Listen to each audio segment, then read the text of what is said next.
Assalamualaikum warahmatullahi wabarakatuh. Bismillah, alhamdulillah, wassalatu wassalamu ala rasulillah Sayyidina Muhammad ibn Abdillah wa ala alihi wa sahbihi wa mawalah, amma ba'du. Hadratal kiram wal muhtaram, para alim, para ulama, wabil khusus Romo Kiai Haji Nur Hadi Muhammad. Tak lupa segenap jamaah istighosah, segenap teman-teman santri kesemuanya rahimakumullah.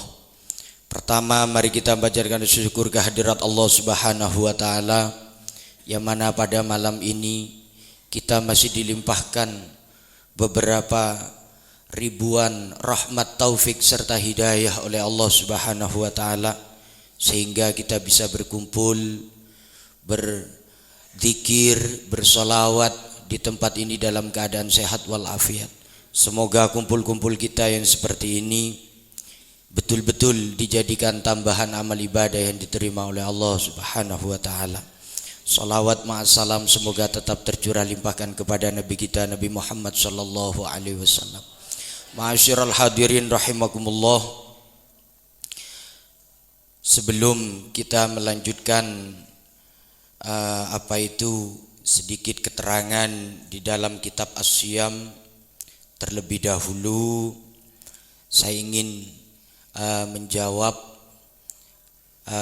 soal atau permasalahan dari Cak Umar tadi WA ke saya terkait masalah fikih, masalah puasa. Masalah yang pertama yaitu monggo, ini yang bertanya satu orang tapi monggo kita fahami bersama-sama. Yang pertama yaitu pertanyaannya hukum uker-uker kuping, ya. Hukum keroker kopeng di bulan Ramadan, ya, di ketika puasa Ramadan. Yang kedua, hukum berkumur ketika berpuasa, berkumur ketika wudhu niku, itu bagaimana hukumnya? Baik, yang pertama yaitu terkait masalah uker-uker nggih, urek-urek kuping, ya, urek-urek telinga. Memang enak, memang kata enak. Bahkan kalau biasa itu bisa menyebabkan sampai ketiduran. Lah, tapi ini permasalahannya di siang hari Ramadan, ketika puasa pakai katembat itu atau pakai jari-jari tangan itu bagaimana hukumnya? Urek-urek kuping atau uker-uker kuping ini, telinga nggih. Lah, itu kalau sampai ke dalam, ya, haddul batin, kalau sampai pada batasan anggota dalam daripada lubang telinga, itu bisa membatalkan puasa. Tapi kalau hanya sekedar di luarnya saja, yang dimaksud luarnya ini gimana? Ya, sebatas yang kelihatan oleh mata kita, yang oleh mata, ya itulah yang dikatakan luar, anggota luar. Yang udah tidak kelihatan berarti itu udah masuk anggota batin, anggota dalam. Sehingga kalau pakai katembat sampai dalam, nah itu bisa membatalkan puasa. Tapi kalau hanya di luar aja menggunakan tangan, ya jari-jari tangan, ya di luarnya gini aja nggak jadi masalah, nggak jadi masalah. Sama halnya pertanyaan yang kedua, ini hampir mirip. Pertanyaan yang kedua ini yaitu berkumur di bulan Ramadan, ketika puasa Ramadan. Lah, berkumur memang dianjurkan ketika wudhu. Ketika wudhu itu, sebelum wudhu kan dianjurkan untuk berkumur. Tapi dengan catatan, berhubung ini puasa, dengan catatan tidak boleh berlebih-lebihan. Maksudnya enggak sampai ya kayak pada umumnya sebelum puasa sampai sampai tapi jadi berselebar budayanya. Ya. Enggak sampai segitu, hanya sekedar berkumur biasa aja. Ya.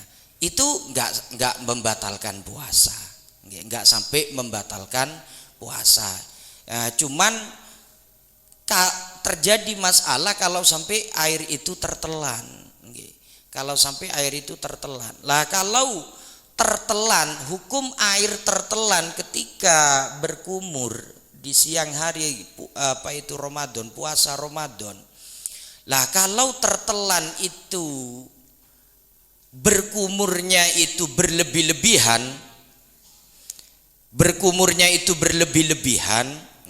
maka kalau sampai tertelan maka bisa membatalkan puasa. Kalau sampai berlebih-lebihan. Kalau enggak yang boten. Tapi kalau tertelan itu dalam berkumur enggak berlebih-lebihan, kata-kata tertelan kan enggak ada kesengajaan, enggak ada unsur kesengajaan, maka tetap boten nopo-nopo, tetap tidak membatalkan, dengan catatan niku tadi tidak berlebih-lebihan. Ngoten Cak Umar nggih. Niku pertanyaan saya. Ini ada lagi pertanyaan nyusul. Assalamualaikum, waalaikumsalam. Entah dari siapa ini. Bagaimana hukum baca sholawat atau istighfar sambil melihat HP? Abang tak HP sampean. Ini pertanyaan pertama. Pertanyaan yang kedua, di mana hukumnya puasa tapi enggak sholat?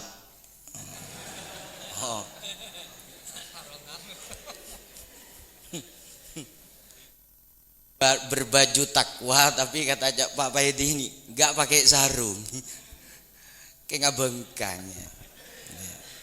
Puasa tapi tidak sholat. Nah, bagaimana hukum baca sholawat atau istighfar sambil melihat HP? Ini saya timbul pertanyaan lagi. Solawatnya ini membaca solawatnya ini ada di HP sehingga sambil dibaca gitu, apa lesan baca solawatan tangan mainan HP apa bagaimana? Apa memang bacaan solawatnya ada di HP atau bacaan istighfarnya niku apa ada di HP? Kalau seperti misal contoh baca Yasinnya memang ada di HP kan, enten Quran 30 juz masuk di dalam HP. Sambil melihat HP, maksudnya niki mungkin sambil mainan HP mungkin niku mungkin. Sinten niki? Ibu. Oh, Bu Ibu. Kalau masalah ini ini kan yang ditanya masalah, bukan masalah fikih ini udah bukan area fikih sanes. Ini masalah keutamaan keutamaan baca sholawat, keutamaan baca istighfar sambil melihat HP. Sakniki ngeten mawon. Masa kita menghadap Allah Subhanahu wa taala sambil mainan HP kan gitu. Gak bagaimana?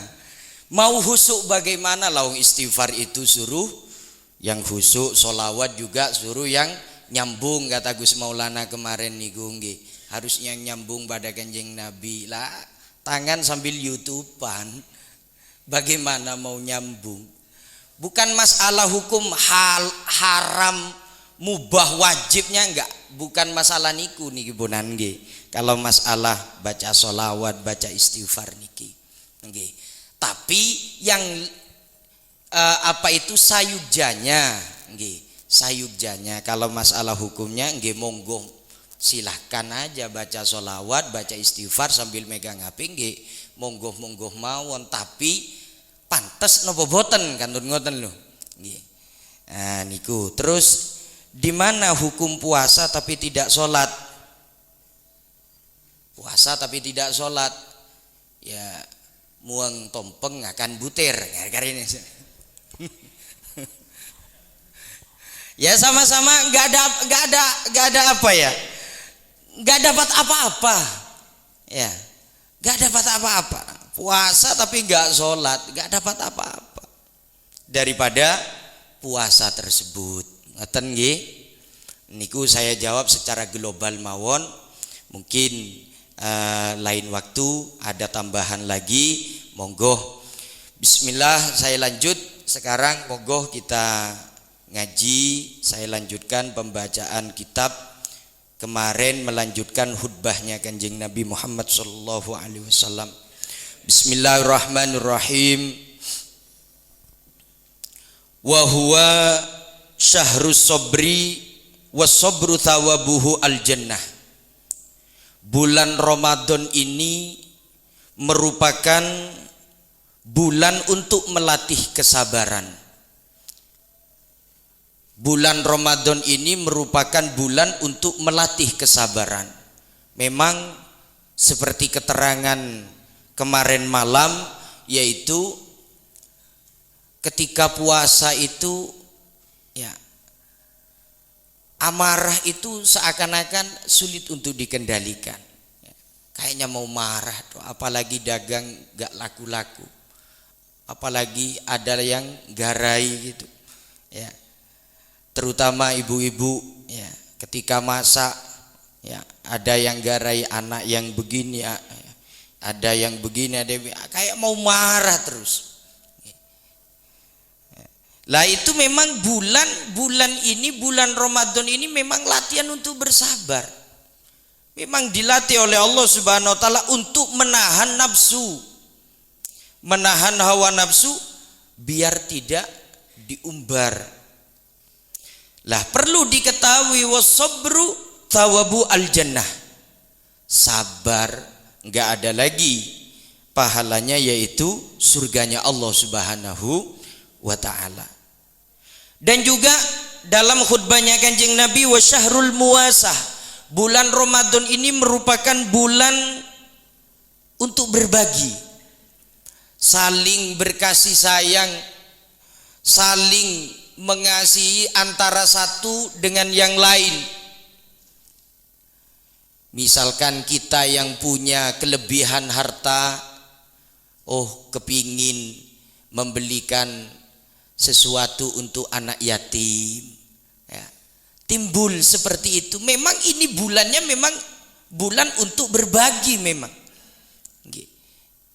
ingin memberikan makanan kepada orang yang tidak mampu, terutama mungkin dari bapak atau ibu punya punya makanan lebih, monggo dibawa ke pondok. Memang waktunya untuk berbagi. Dan juga wasyahrun yuzadu fi rizqul mu'min. Bulan Ramadan ini merupakan bulan di mana Allah Subhanahu wa taala menambah rizkinya orang-orang mukmin pada bulan Ramadan ini. Kadang enggak punya apa-apa, dikasih itu oleh orang, dikasih itu, sampai kadang enggak kuat beli sarung. Orang yang mau ngasih sarung, masya Allah. Ini bulan memang Allah menambah rizki kepada orang-orang yang beriman kepada Allah Subhanahu wa taala. Wis enggak usah jauh-jauh ke situ. Makanan, jenisnya makanan, kalau udah waktunya berbuka, masya Allah, saya yakin dari kita kesemuanya ini, jenis makanan yang kita makan tadi berbuka itu bukan satu macam. Dari minuman saja, mulai dari air putih, dorong korman, belum anggur, belum itu yang buah-buah, belum es cincau, es campur, es apa itu lagi, es buah ya, hajuan kapi beli kapi. Lah memang lah memang pada waktu bulan ini memang rizki orang mukmin itu ditambah oleh Allah Subhanahu wa taala. Biasanya kita makan seala kadar, pada bulan Ramadan lengkap Nggih, Pak. Kalau pada bulan Ramadan nggih, mulai dari ikan asin itu nggih. Ikan asin, tempe, tahu, menjes itu waduh goreng kabeh. Itu memang ditambah oleh Allah Subhanahu wa taala. Man fattara shaiman kana maghfiratan lidunubi. Terus Kanjeng Nabi, barang siapa yang mampu memberi makan orang yang puasa satu saja,